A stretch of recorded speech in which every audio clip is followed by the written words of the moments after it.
इसमें दिया गया है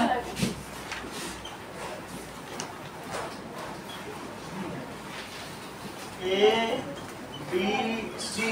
सर ये हो गया था। इसको दूसरी तरीके से करा एंड डी ई एफ। देखो डी ई एफ ये मिड पॉइंट है। हाँ ऑफिस में पीछे भी रख सकती हूँ, यहाँ रखो।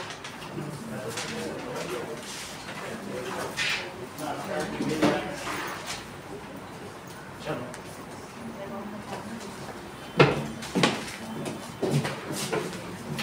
नाउ ये देखो इसका क्या मतलब है कि D E F R the mid points. जाते समय डोर बंद कर देना, ठीक है। तो गिवन क्या है, A B C is triangle, D is mid point of A B, E is midpoint of BC and F is midpoint of AC. To prove कि जो DEF है वो क्या करता है, divides the triangle into 4 congruent triangles. वो उसको 4 congruent triangle में डिवाइड करता है। तो ट्रायंगल DEF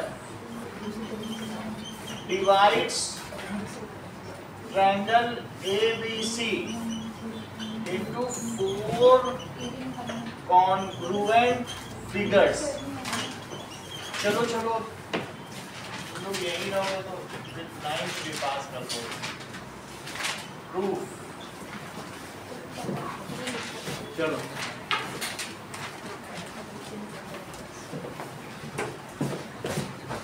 इतनी बात है। अब देखो इस ट्रायंगल में डीएफ के बारे में देखो, क्या ये मिड पॉइंट से मिड पॉइंट को मिला रहा है।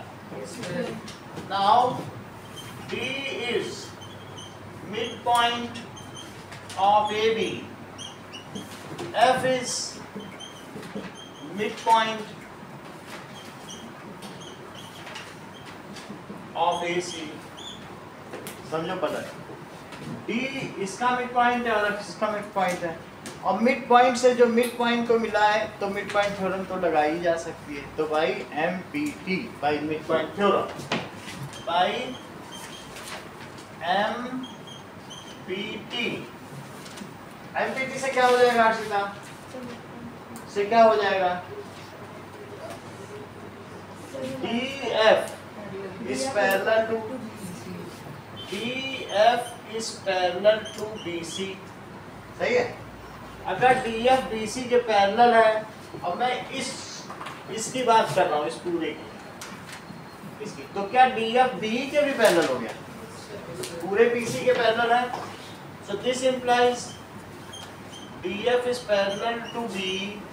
अब चेक करो, ये मुझे बताओ कि क्या सिमिलरली EF भी AB के पैरेलल होगा। सिमिलरली ये भी तो मिड पॉइंट्स हैं। तो देखिए E किसका मिड पॉइंट है, E is mid point of BC and F is mid point of AC। तो मान लिया, अब बाई मिड पॉइंट थ्योरम क्या हो जाएगा, अगर ये भी मिड पॉइंट ये भी मिड पॉइंट, तो बाई मिड पॉइंट थ्योरम से क्या हो जाएगा, थैंक यू। हाँ बताओ। FDE is equals to triangle ECF, congruent to triangle ECF। कुछ नहीं, तुम बताओ। DF is parallel to C। ये बताना, यहाँ देखो ना, ये मिड पॉइंट था, ये मिड पॉइंट था, तो उसकी वजह से मिड पॉइंट थ्योरम लगाई, तो ये इसके पैरेलल अभी लगाए ना। यहाँ पे D भी मिड पॉइंट था और F भी मिड पॉइंट था, तो क्या DF पैरेलल नहीं हुआ BC के। देखो DF is parallel to BC। Mid point theorem ये नहीं बताती कॉन्ग्रुएंट होगा, मिड पॉइंट थ्योरम कहती है कि मिड पॉइंट से मिड पॉइंट को मिलाओगे तो नीचे वाली जो थर्ड साइड उसके पैरेलल होगा। इससे ज्यादा कुछ नहीं बताती है। तो तुमने लिख दिया ये भाई इसके पैरेलल है। अब बताओ ये भी मिड पॉइंट और ये भी मिड पॉइंट, तो इससे एमपीटी से क्या निकला? Sir FE parallel to AC। यही बताना। इससे क्या निकला बताओ? EF is parallel to AB। बोलो सही है? वो इसके पैरेलल हुई। यहाँ तक समझ में आ गया इंजीनियर? चलो अब इससे क्या इंप्लाई हुआ मान्या? EF और किसके पैरेलल है? Sir AC। EF is parallel to AD क्या है? तो क्या उसके पार्ट के पैरेलल होगी? तो इससे पता चला EF is parallel to DB। अब जरा बताओ, यहां से दो चीज कर ली। पहले तुमने कहा भाई ये इसके पैरेलल, लेकिन ये इसके पैरेलल, इतने के भी। ये इसके पैरेलल, लेकिन ये तो इतने के भी पैरेलल। तो ये इतने के भी पैरेलल, ये इतने के भी पैरेलल। तो क्या ये पैरेललोग्राम हुआ? ये देखो दोनों लिखी, दो एमपीटी लगाई ना। तो इससे क्या हो गया बताइए? BEFD is parallelogram. अब वो करोगी जो तुम बोल रहे थे। So this implies BEFD is parallelogram. Also we know diagonal divides any parallelogram into two congruent triangles, and DE divides it into two congruent triangles. तो इसलिए अब मुझे बताओ कि ये जो एंगल है किसी फिगर में अल्टरनेट इंटीरियर एंगल के इक्वल होगा। अच्छा ये आमने सामने पैरेललोग्राम है तो इसके इक्वल होगा। तो तुम बताओ अगर यहां से चलो और ये वाला इसके इक्वल होगा, तो लिखोगी ट्रायंगल DEF। यहाँ राउंड क्वेश्चन मार्क क्रॉस से चल रही है, यहाँ भी वैसे ही चलना। तो बोलो DEF किसके कॉन्ग्रुएंट है? Sir EDB। सही है। So this implies DEF is congruent to triangle EDB। तो ऐसे ही मैं और में भी करूंगा कि ये इसके पैरेलल तो फिर ये इसके पैरेलल, ऐसा भी तो किया जा सकता है ना, इन्हीं दो ट्रायंगल्स छोड़ेंगे। और इसी तरीके से ये इसके पैरेलल तो ये इतने के भी पैरेलल। करने की जरूरत नहीं, सिमिलरली करके किया जा सकता है। तो सिमिलरली अभिषेक तुम बताना ये पैरेललोग्राम हो जाएगा? कौन सा पैरेललोग्राम होगा बोलो? ADEF भी पैरेललोग्राम हो जाएगा।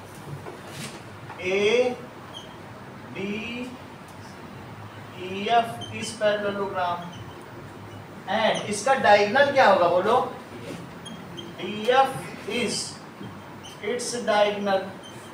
तो इसलिए ये बताओ ये क्वेश्चन मार्क है तो क्या ये क्वेश्चन मार्क होगा आमने सामने वाला? और ये है तो इसका अल्टरनेट क्या है? और ये तो इसका अल्टरनेट ये देखो जेड बन रहा है। तो अब फिर से बताओ DEF यहाँ जैसे चल रहा है जीरो क्वेश्चन मार्क पर क्रॉस, ऐसा इसमें भी चल के दिखाओ। DEF इज कॉन्ग्रुएंट, सही है, that is triangle FAD।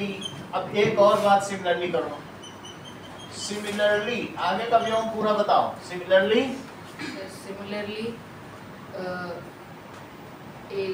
F sir कुछ भी बोलो पैरेललोग्राम है।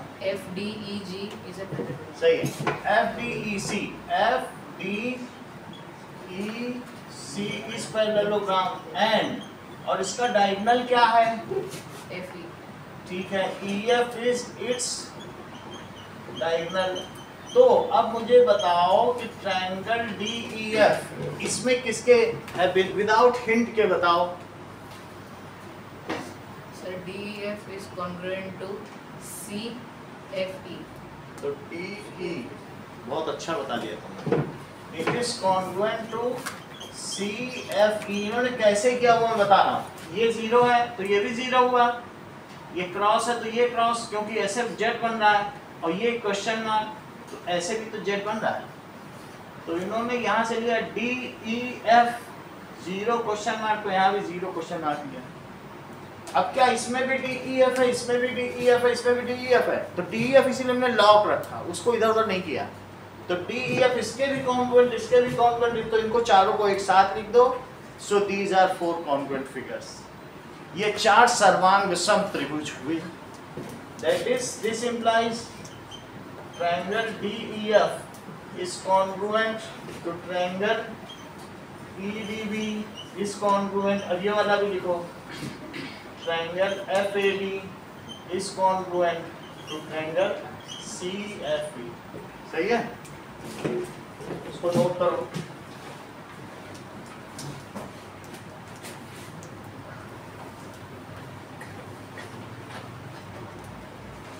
और इसको करके निकालो।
कंस्ट्रक्शन भी तो यही कंस्ट्रक्शन है।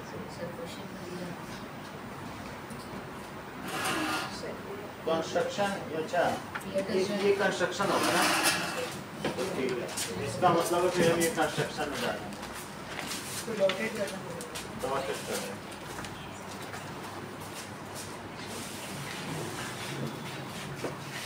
क्वेश्चन में डायग्राम दिया है तो फिर कंस्ट्रक्शन क्यों होगा, दिख रहा है कंस्ट्रक्शन। सर सॉल्यूशन में देखो सर। हाँ सोल्यूशन में दिख रहा है, यानी गिवन डायग्राम में नहीं है लेकिन सोल्यूशन में होगा। डायग्राम इतना ही दिया है ना।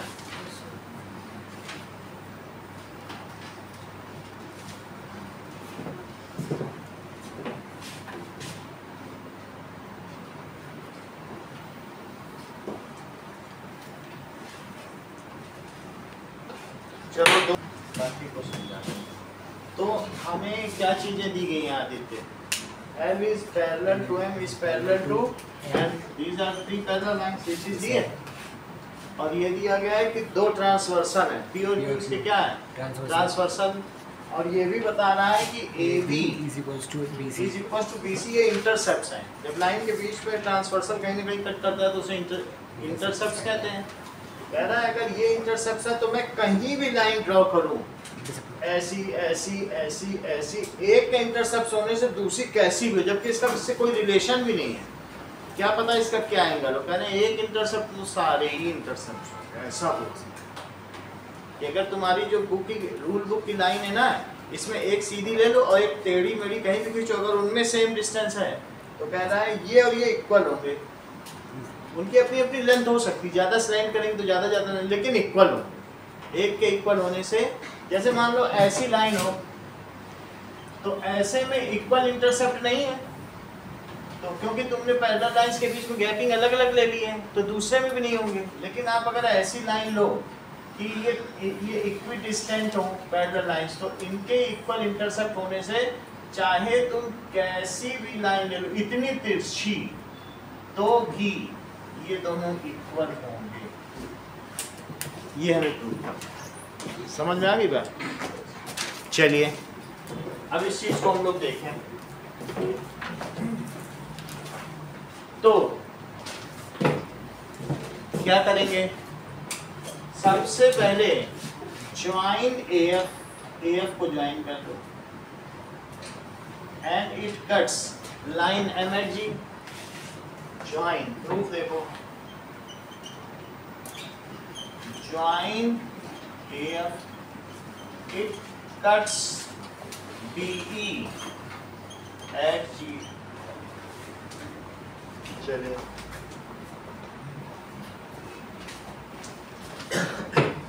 तो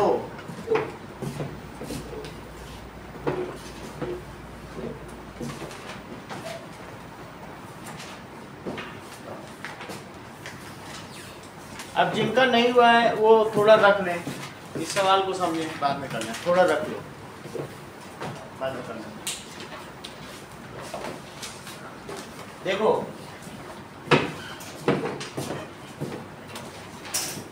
मान्य समझो सवाल को। कह रहा है L is parallel to M, example 7 में, and M is parallel to N, ये तीनों पैरेलल है, एंड दो ट्रांसवर्सल है। कौन कौन से दो ट्रांसवर्सल है? P और Q। कह रहा है ये अगर इसके इक्वल है तो तुम कोई चाहे जैसा भी ट्रांसवर्सल ले लो, टेढ़ा मेढ़ा कैसा भी, ये भी इसके इक्वल होगा। ठीक है, दोनों ट्रांसवर्सल का कोई रिलेशन नहीं, एक ऐसा है तो दूसरा कहीं भी जा रहा है। कह रहा है इसमें आधा आधा इक्वल है तो ये भी इक्वल होंगे। सही। तो अब हम क्या करेंगे? हमने एक कंस्ट्रक्शन किया, ज्वाइन AF, किसको मिला दिया? A से F को मिला दिया, it cuts BE at G। तो अब मुझे बताओ इन ट्रायंगल ACF में क्या है? बताओ इन ट्रायंगल ACF क्या B मिड पॉइंट है? किसका B मिड पॉइंट है? B is mid point of AC। ये तो तुमने सही बता दिया। और ये भी बता दो कि BE किसके पैरेलल है?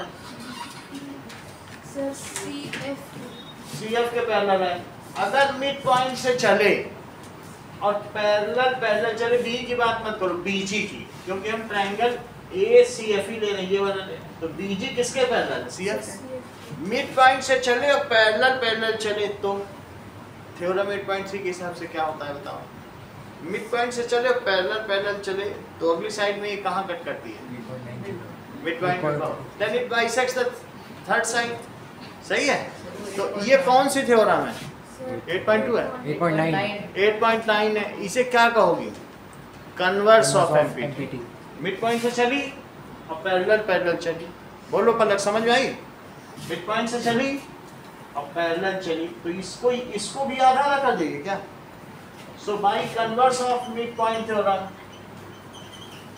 कन्वर्स ऑफ MPT, ठीक है, G इज मिड पॉइंट। इसका मिड पॉइंट हो गया ऑफ AF। इतनी बात तुमको समझ में आ गई? कन्वर्स।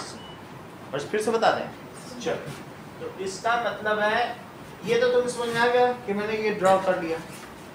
एक हमारे पास थ्योरम है कि कोई भी कन्वर्स ऑपरेटर मिड पॉइंट से चले, एक ही तरफ मिड पॉइंट लिया है, और लेकिन इसके समानांतर चले पैरेलल, तो ये जहां कट करेगी वो क्या होगा?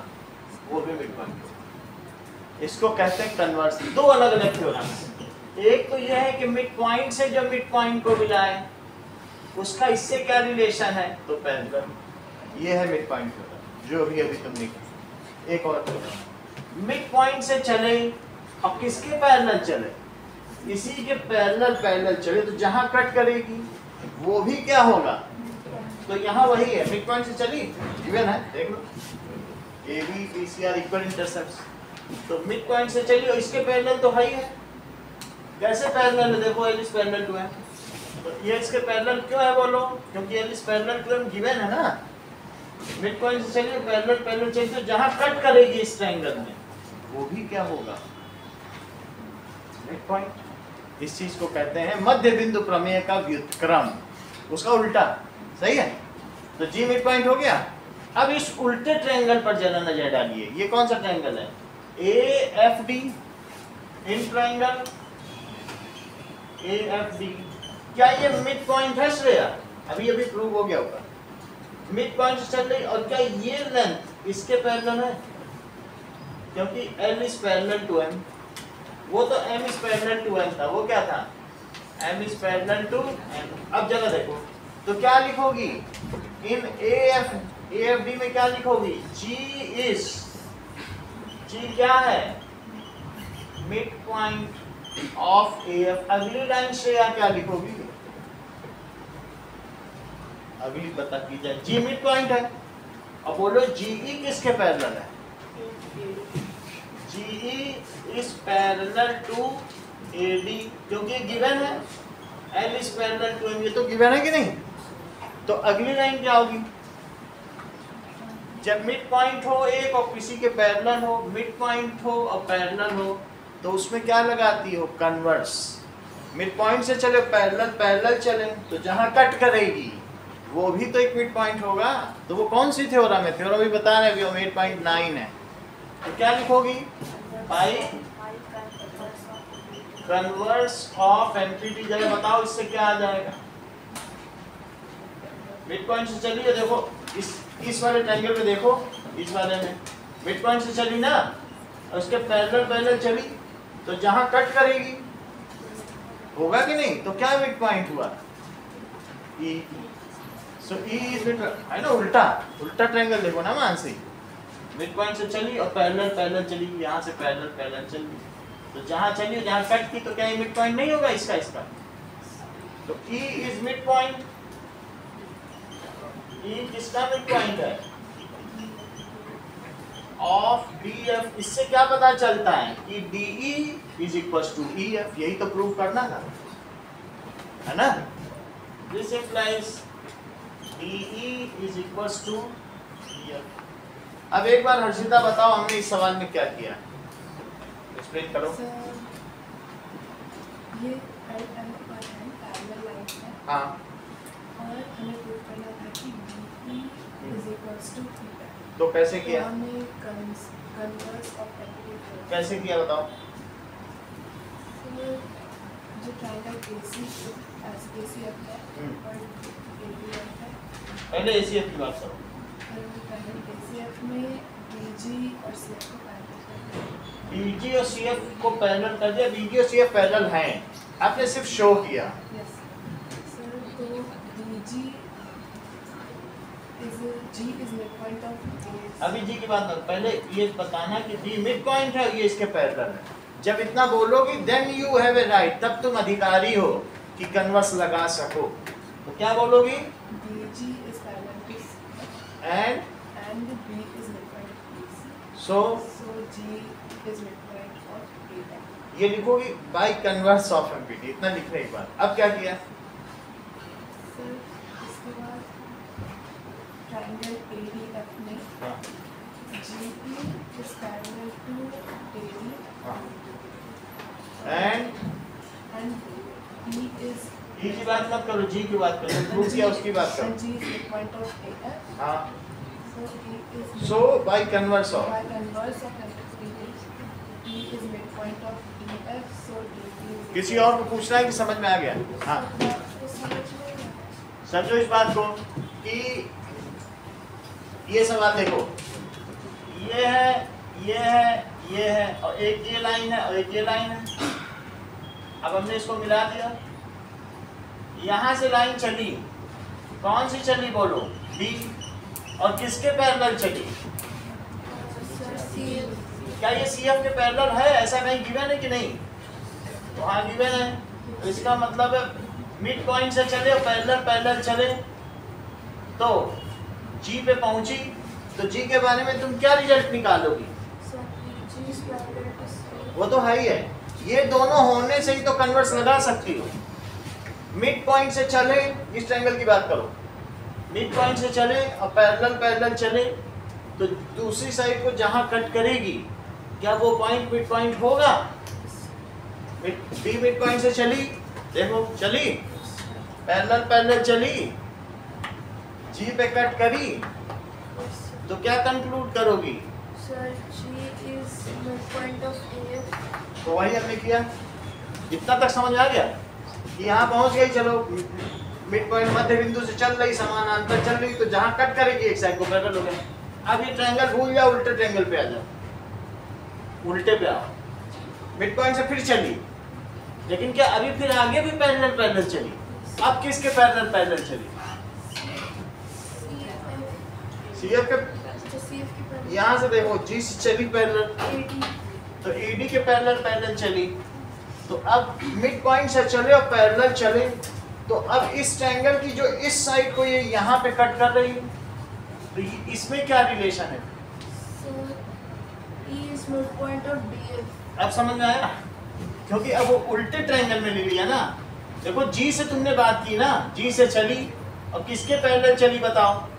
इसके पैरेलल, AD के, तो जहां कट करेगी उसका क्या भविष्य है? Sir, E is midpoint of DF. By which theorem? Sir, theorem 8.1. That is converse of mid point theorem. बोलो, बात समझ आ गई? यही किया है। बोलो निकल आगे का। अगला सवाल देखो, एक्सरसाइज का पहला सवाल, that is exercise 8.2। First question says कोई भी एक क्वाड्रिलेटरल है। कितनी बड़ी बात कह रहा है ये, तुम किसी के साथ ना माने, जादू भी कर सकती हो।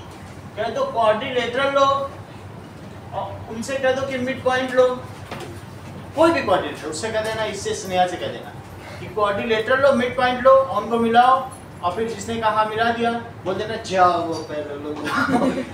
ये कहेगी तुम ऐसा कैसे कर लेती हो, बताना मत, ऐसे कह देना। Take any quadrilateral and join their midpoints. It is a parallel. ये सोचती रह जाएगी, लेकिन इसे पता ही नहीं चल पाएगा कैसे। ये तो अब ये जो मिड पॉइंट्स है, मिड पॉइंट को मिलाया, ठीक है। Take any quadrilateral, join their mid points, the formed quadrilateral will be a parallelogram. देखो वही कह रहा थर्ड पार्ट में। तो गिवन क्या है? गिवन है ABCD is a quadrilateral, ABCD is a quadrilateral, और इसके मिड पॉइंट्स क्या हैं? PQRS, PQRS। ABCD is quadrilateral, PQRS is, PQRS are the midpoints. P किसका midpoint है? P is midpoint of AB, Q is midpoint of BC, R is midpoint of CD, S is midpoint of BA। तो हमें prove क्या करना है? पहला देखो कि उधर का नोट कर लिया, चलो अब now we have to prove पहला कि SR is parallel to AC and SR is half of AC। इसका प्रूफ देखो। प्रूफ में ये फर्स्ट पार्ट है, ज्वाइन AC, AC को ज्वाइन करो, ज्वाइन AC, ठीक है। अब देखो स्नेहा, क्या S अपनी वाली साइड का मिड पॉइंट है? देख लो लिखा है, मिड पॉइंट लिखा है, और R अपनी वाली साइड का मिड पॉइंट है। मैं इस ट्रायंगल की बात कर रहा हूँ ADC की। इन ट्रायंगल ADC क्या है बताओ? ADC, S is midpoint of AD, R is midpoint of DC। अगली लाइन तुम बोलो, ये अपनी साइड का मिड पॉइंट है, इस एंगल की बात कर रहा हूं, और ये अपनी साइड का मिड पॉइंट से मिड पॉइंट को मिलाया। अगली लाइन बोलो, लक्षित आगे लाइन बोलो। Sir, by converse of converse का मिड पॉइंट, यहाँ भी मिड पॉइंट से मिड पॉइंट लगाओगी तो कन्वर्स थोड़ी ना होगा। Sir, by MPT, हाँ SR is parallel to AC. PT SR is parallel to AC and SR is half of AC, दोनों उसी की, वो भी तो कोरोलरी थी इसका एक है ना अनुच्छेद, तो ये तो दोनों उसी में थे। क्या प्रूव हो गया? अगले पार्ट में चलो। अब सब ऐसे ही है सवाल, एक बार समझ में आ जाए तो सब ऐसे। तुम्हें समझ में आ गया ना, मिड पॉइंट से मिड पॉइंट चले तो पैरेलल और हाँ हो गई बात। आगे देखो, अब इसको इसके कराना वो भी हो जाएगा। Sir, but इन्होंने AC में तो मिड पॉइंट में दिया ना, तो sir एसी से मतलब नहीं है, ये तुम्हें एक ट्रायंगल दिखाया था, बताओ मिड पॉइंट से मिड पॉइंट चले तो इसकी लेंथ अगर 8 सेंटीमीटर है तो मिड पॉइंट से मिड पॉइंट को मिलाने वाली रेखा की लेंथ कितनी होगी? 8 सेंटीमीटर। एक कैसे हो जाएगी? अभी तो कहती हो हाफ होती है। तुमसे उस दिन थ्योरम पूछी थी कि जो मिड पॉइंट से मिड पॉइंट को मिलाती है तो वो बेस लाइन की हाफ होती है और पैरेलल होती है। अगर मध्य बिंदु से मध्य बिंदु को मिलाया जाए तो वो रेखा खंड, that is line segment, it is parallel to the third side and half of it. हमने करवाया था दोस्तों, हुई कि नहीं? तो वो उसी से प्रूव हो गया, वो तो उसी का ही पार्ट था ना, करा दिया आप लोगों ने। अगला देखो, that is PQ is equal to SR, second part, PQ is equal to SR। अब जरा देखो, ये मुझे बताओ कि ये जो P क्या अपनी तरफ का मिड पॉइंट है और Q अपनी तरफ का, तो MPT लगाओ। ये किस ट्रायंगल की मैं बात कर रहा हूँ प्रूफ में? Triangle CB। ठीक है, ABC। P is midpoint of AB, Q is midpoint of BC। अगली लाइन बोलो Sir, Manya. sir, by MPT, हाँ, PQ is parallel to MPT, PQ is parallel to AC, PQ is parallel to AC, सही कह रही। और बोलो। and so PQ is equals to half of AC. Half of AC, ये first equation है और ये सेकंड इक्वेशन है, सही है। अब मुझे बताओ, PQ भी हाफ AC के इक्वल है, SR भी हाफ AC के इक्वल है, तो क्या PQ और SR इक्वल होंगे? If two things are equal to same thing, then they are equal, half of it is है ना? टू हाफ ऑफ, वो भी कह सकते हो, मान लो जैसे 8 सेंटीमीटर है और ये कहते हैं हम तुम्हारे हाफ हैं, ये कहते हैं हम भी तुम्हारे हाफ हैं, तो क्या ये दोनों इक्वल हुए? भाई ये भी इसका हाफ, ये भी इसका हाफ, तो ये दोनों इक्वल है, ये प्रूव करना था, है कि नहीं? तो हम क्या लिख देंगे? बाय इक्वेशन 1 and 2, देखो जरा, two things are equal to same thing, so these are equal to, as prove. So by equation 1 and equation 2, PQ is equals to SR, ठीक है? PQ is equals to SR। अब तीसरी चीज देखो,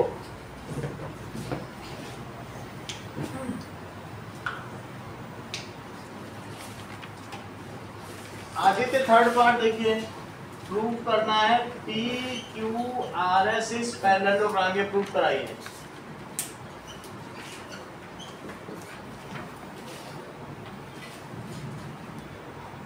दिमाग लगा, छोट बहुत ज्यादा नहीं चाहिए, थोड़ा ही चाहिए। मानने लगाओ, As PQ is equal to RS हाँ, and SR is parallel to PQ, PQRS में पैरेललोग्राम है। ठीक है, ऐसा पूरी बात तुमने कह दी। इन्होंने कह दिया, देखो PQ AC के पैरेलल और SR भी AC के पैरेलल, तो क्या PQ SR के पैरेलल हो गया? अब PQ SR के इक्वल तो है ही वो। If one pair of sides are equal and parallel, ये चीज हमने प्रूव कराई थी पिछले, एक ही साइड किसी में तो पैरेललोग्राम हो जाता है। क्या प्रूव कराई थी? ये देखो, किसी भी क्वाड्रिलेटरल की ये और ये साइड्स पैरेलल भी हो और इक्वल भी हो तो दूसरी साइड देखने की भी जरूरत नहीं है, ये तो था वही चीज। समझिए फिर से। तो अभी क्या बताया आदित्य ने, बताओ। Sir, SR किसके पैरेलल है? AC के। और PQ किसके पैरेलल है? इस पैरेलल टू AC। ये तो प्रूफ किया है ना, ये प्रूफ या बाई एबव। प्रूफ क्या किया, इसको लिख दो बाई एबव, ऊपर से। ये सब तो हम लोगों ने उसी में लिया ही था, सही है। अब इससे क्या होगा बोलो, if two lines are parallel to same lines then these are parallel to each other. If two lines, ये भी एक थ्योरम की डिलीट हो गई आपके ऊपर, are parallel to same line then these are parallel to each other, parallel to each other। ये एक दूसरे के पैरेलल हैं। अब अगर ये एक दूसरे के पैरेलल हैं तो इससे क्या कंक्लूड करें कि SR is parallel to PQ।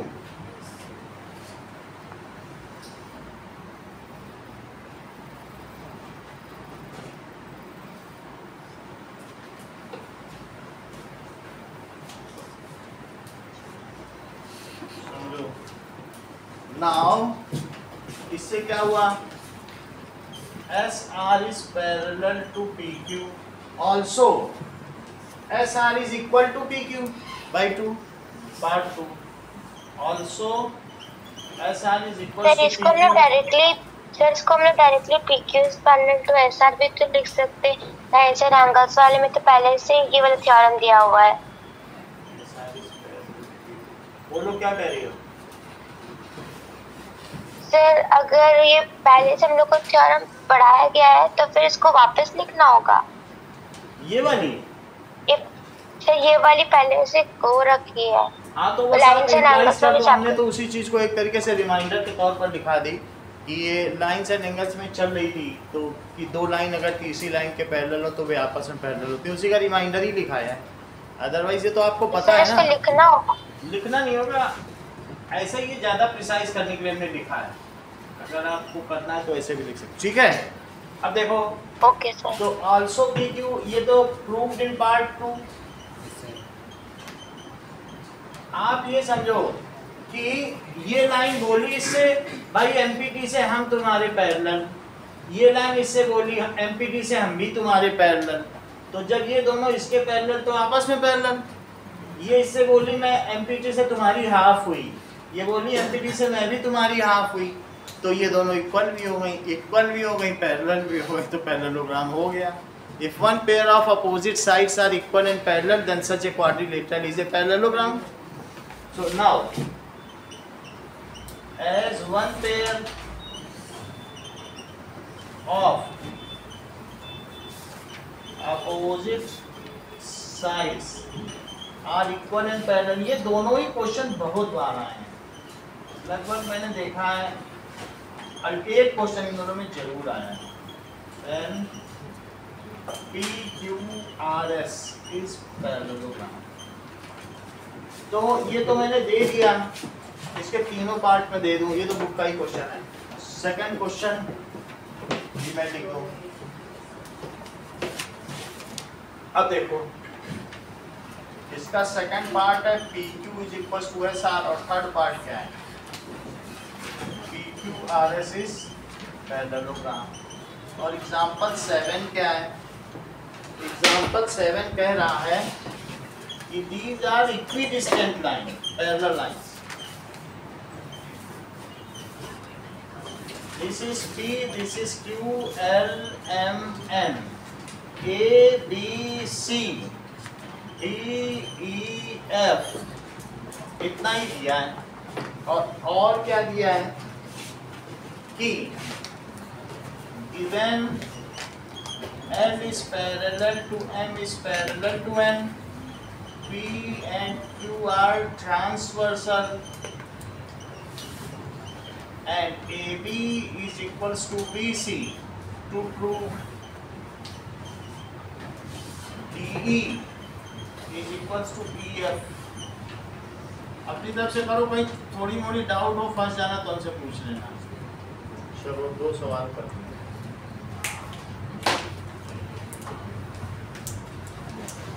ABCD is rhombus. ले रहा हूँ. P is midpoint of AB. Q is midpoint of BC. R is midpoint of DA. CD. And S is midpoint of DA. To prove क्या करना है? That PQRS is rectangle. क्या बात हो गई? अब देखो कि कुछ चीजें दी हैं कि ये इसका मिड पॉइंट है, इसको इससे मिला दो, जैसे वो वही सवाल भी रहा, तो क्या ये आसानी से प्रूव किया जा सकता है कि पैरेललोग्राम? फिर उसके बाद सिर्फ एक 90 डिग्री तो प्रूव करना रह जाएगा. वन किसी भी पैरेललोग्राम का एक एंगल 90 डिग्री हो जाए तो वो रेक्टेंगल हो जाता है. तो आधा सवाल तो उसी लाइन पे चलेंगे. चलो अब हाँ तो आपकी बात है. चलो हम उसका टाइम देंगे आपको. इधर समझ लो, इस सवाल को समझ लो, उसको बाद में कर लेना. ठीक है. देखो तुमको क्या प्रूव करना है. तुम अभी ये देखी थी कि क्वाड्रिलेटरल के मिड पॉइंट को मिलाने से पैरेललोग्राम बनता है. अब आपको ये प्रूव करना है कि रोम्बस के मिड पॉइंट को मिलाने से क्या बनेगा. ये प्रूव करना है रोम्बस के मिड पॉइंट को मिलाने से. लगभग आधा सवाल तो वही होगा. तो हम पहले ये कर दें. देखो प्रूफ में लिखो ज्वाइन AC. अब ये बताइए, सब कुछ वैसे लिख देना है. S उसका मिड पॉइंट है यार, उसका मिड पॉइंट ऐसा लिखना कि S इज मिड पॉइंट. इसका मिड पॉइंट है देखो जरा ऑफ AD. R किसका मिड पॉइंट है? Of DC. So by MPT in triangle किस ट्रायंगल में लोगी MPT? DAC. पलक सेंटेंस पूरा करो. अगर इसमें MPT लगा दे, मध्य बिंदु से मध्य बिंदु मिलाया, लगाओ MPT. SR is parallel to AC and SR is half of AC. अब लिखो similarly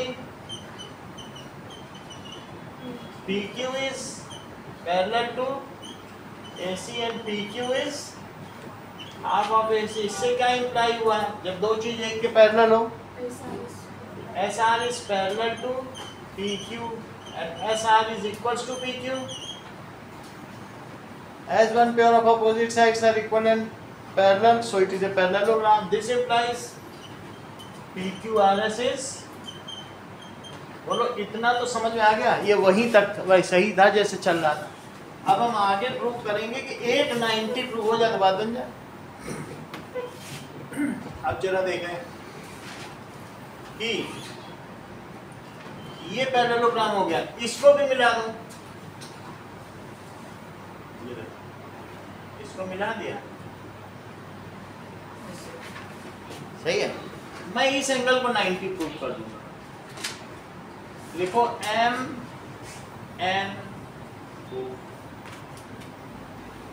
ओके. ये मुझे बताओ कि रेक्टेंगल के डायगोनल्स आपस में कितने डिग्री पे बाइसेक्ट करते हैं? करते हैं 90 डिग्री पे. सो रोम्बस के तो ये 90 डिग्री हो गया कि नहीं? चलो इस चीज को लिखो. दैट इज हमने क्या किया बताइए. तुम्हें ये पैरेललोग्राम पता चल गया. अब आगे का समझो. इसको मिला दिया, ये दोनों डायगोनल हैं, ये 90 डिग्री पे कर रहे हैं. अच्छा बताओ क्या ये पैरेललोग्राम है? SR AC के पैरेलल है? SR AC के पैरेलल है क्या? तो बोलो SM ON के पैरेलल हुआ. वो दोनों उसी के पार्टी तो हैं. ये पूरी लाइन में थोड़ी है थोड़ी. इसी तरीके से क्या SP BD के भी पैरेलल होगा, क्योंकि मिड पॉइंट से मिड पॉइंट. तो बोलो ये चीज इसके पैरेलल हुई. देखो अभी जैसे तुमने इसको इसके पैरेलल कहा, तो क्या ये अपनी अपनी भुजाओं के मिड पॉइंट नहीं है? Are this not the mid points of their arms? So this is also parallel to this. तो क्या इतनी हिस्सा इसके पैरेलल हुआ और इतना हिस्सा इसके पैरेलल हुआ? क्योंकि पूरे के पूरे पैरेलल तो इतना भी पैरेलल, पूरे के पूरे पैरेलल तो क्या ये पैरेललोग्राम है? अगर ये पैरेललोग्राम है, ये 90 क्यों था? क्योंकि ये रोम्बस के डायगोनल्स आपस में बाइसेक्ट करते हैं 90 पे। तो बोलो किसी पैरेललोग्राम के अपोजिट एंगल्स क्या इक्वल होते हैं? तो इसके 90 होने से क्या ये 90 हो गया? अभी तक हम इस PQRS को पैरेललोग्राम प्रूव कर चुके हैं, और वन एंगल अगर 90 प्रूव कर दें तो ये एक रेक्टेंगल हो जाएगा। इस तरीके को भी समझो, न पसंद आए तो दूसरा भी तरीका बताते हैं, लेकिन ये भी खूब चलन में है। चलो तो क्या करते हैं, लेट अस ज्वाइन। हमें क्या कर देना चाहिए? अभिषेक ये समझ में आ गया तरीका? तो इसमें में क्या करना है, ज्वाइन BD, ज्वाइन BD को ज्वाइन कर लिया। नाउ अब मुझे बताओ कि now DNA is equal to angle DNA is 90 degree because diagonals of rhombus cut at या bisect at 90 degree, bisect at 90 degree। अच्छा अब देखो, in SONM quadrilateral, अब जरा देखिए, SR is parallel to AC implies SM is parallel to ON। बोलो रोहन, बात समझ आई? क्योंकि ये तो इसके पैरेलल था ही, MPT से चल ही रहा है, तो पार्ट्स ऑफ पैरेलल लाइन। इसी तरीके से सिमिलरली बोलो रोहन, तो मुझे समझ में आ जाए, तुम्हें आ गया। हमें इसे पैरेललोग्राम प्रूव करना है। ये पैरेलल मैंने कर दिया, अब आगे का बताओ। अभिषेक आप बताओ। SO नहीं, पहले बोलो SP is parallel to BD। Similarly SP is parallel to BD implies SO is parallel to MN। तो मानसी इससे क्या इंप्लाई हो गया? अपोजिट साइड, तो उससे क्या इंप्लाई हुआ? दैट इज SO NM इज पैरेललोग्राम। SO NM पैरेललोग्राम है, एंड उसका एंगल N क्या है? 90 degree, and angle MNO is 90 degree, proved above. ये वो प्रूव हो चुका है। This implies angle MSO is 90 degree, why opposite angles of parallelograms are equal.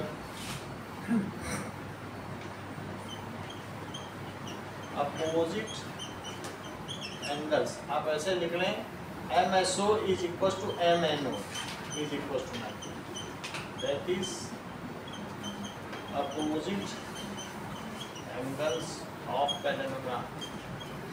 अब देखो, नाउ ये अपोजिट एंगल्स है, तो ये 90 डिग्री हो गया, बट एंगल S, अभी देखो now angle RSP is nothing but angle MSO। जो MSO है वही तो RSP है कि नहीं भाई? MSO बोल दो इस छोटे से पैरेललोग्राम में, तो बड़ा करके बोलो हमें तो पैरेललोग्राम में लेना ना। तो क्या लिखोगी? PQRS is a parallelogram with one angle 90 degree, hence it is a rectangle. So PQRS is parallelogram with one angle 90 degree. So PQRS is rectangle. Okay. ना मान्य इस सवाल में क्या किया गया है? पहले बताओ पूछा क्या गया है? पूछा गया कि PQRS एक रेक्टेंगल है। पूछा गया है कि PQRS इज ए रेक्टेंगल है, रोम्बस के मिड पॉइंट्स को मिलाने वाला जो ज्योमेट्रिकल फिगर बनता है वो एक रेक्टेंगल होगा। अब इसको तुमने कैसे किया बताओ? इधर बताओ, नीचे मत देखो, अपने मन से बताओ, जो बता सकती हो बताओ। व्योम बताओ कैसे किया? ABCD एक रोम्बस है, तो उसकी साइड्स के जो मिड पॉइंट्स है वो PQRS है। तो सर उनको ज्वाइन करके हमें प्रूव करना है रेक्टेंगल है। सर पहले हमें उनको पैरेललोग्राम प्रूव कर दिया, AC डायगोनल ड्रॉ करके ऐसे चारों साइड मतलब अपोजिट साइड्स पैरेलल हो गई तो वो पैरेललोग्राम बन तो गया। उसके लिए आपने कौन सी थ्योरम यूज करी कि SR इसके पैरेलल है? सर MPD और इसके लिए इसलिए ठीक है, फिर दोनों को एक साथ कंक्लूड किया तो फिर पैरेललोग्राम प्रूव कर दिया। आगे क्या किया? सर आगे सर फिर हमने उसके डायगोनल्स बाइसेक्ट करते हैं 90 डिग्री पे रोम्बस के, इसको यूज़ किया। हाँ। और जो SONM एक क्वाड्रिलेटरल बन रहा है हाँ, उसको पैरेललोग्राम प्रूव कर दिया। SONM को भी उसी का बिहाफ लेते हुए, that is reference of above ना, ये इसका पैरेलल और ये इसका 90 पैरेलल, डिग्री पे बाइसेक्ट करते हैं तो अपोजिट एंगल भी 90 हो गया, तो एंगल एस 90 डिग्री हो तो एंगल एस भी 90 डिग्री हो गया। In this way it is a rectangle. Rectangle. इतना ही रखो, बाकी जिसका बचा पूरा